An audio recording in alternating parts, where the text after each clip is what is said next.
Speaker Sheldon Silver, thank you for joining me today. I really appreciate it. I'm delighted to be here. Congratulations on your doing this show, and delighted to be one of your earlier guests.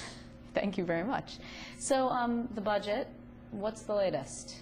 Well, I think we need something to shake up the process here.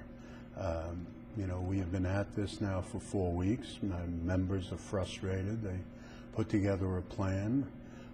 I'm glad that the governor has come out and tried to shake things up. We need to put together a budget. The people of New York need that budget. People who have done work for the state already and are not getting paid should be paid. It's not fair. It's not going to save money. I spoke to the governor about that again today. There are contractors who perform work on the previous contracts. That has to get done. What would shake up the process? Because just today we saw actually 2 back-to-back press conferences. We had one yesterday from the governor and then again another this morning. Kind of a rare occurrence, as he hasn't done that in quite some time. 2 press conferences at the Capitol.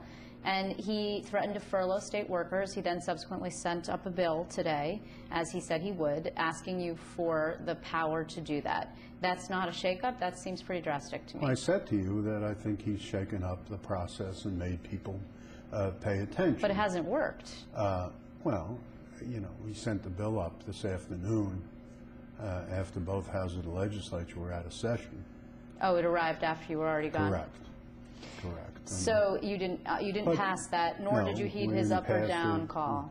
Well, there's no purpose in voting down a bill at all. It's not productive to vote down a bill. So we'd like to vote on a budget that we think is the appropriate thing for the people.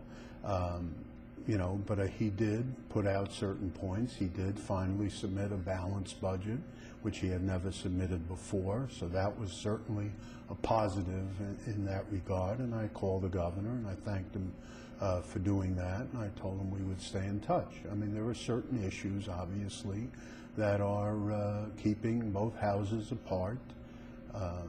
Number one, the issue of education aid and the issue of real property tax relief. The furlough issue seems like a non-starter for your members and for the Senate, for that matter. Is that true? Well, look, the governor is the manager of the state workforce. Governor can employ a state workforce as he sees fit, pursuant to a contract. He has a contract with those state workers. Whether the legislature gives him the power or he takes it himself, it has the same legal effect. In California, they tried that furlough system. The courts made the state back pay everybody who had been with furloughed. Interest, if I'm not mistaken. Exactly. Yeah. So there was, in California, there was no point, and there's no reason to indicate the same result wouldn't happen in New York. But clearly the governor is the manager of the state workforce, and you know, to suddenly look to the legislature for those power doesn't enhance his power. Do you think he's suitably engaged in this process? Look, I spoke to him today on several occasions, yesterday on several occasions.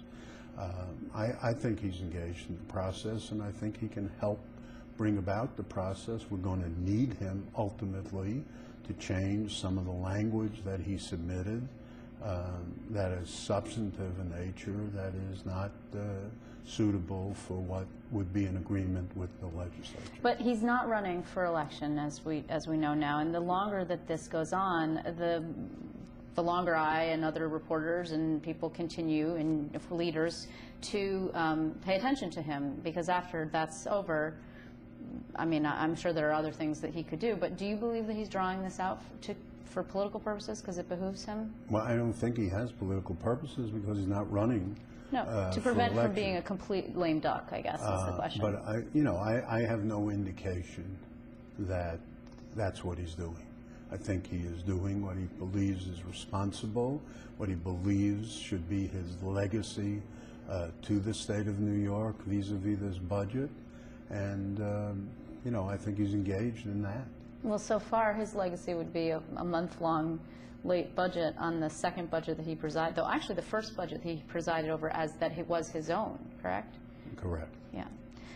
In 2006, when Elliot Spitzer was running for governor, and he had announced quite early, if I remember correctly, he was actually engaged in the budget process to a certain degree, making it clear his feelings about particular issues, about unionization, if I remember correctly. There were some bills, some health care bills that he weighed in on. Do you think Andrew Cuomo should do the same? I don't recall Elliot Spitzer weighing in on it, honestly. But I think there's one governor at a time in New York. And, you know,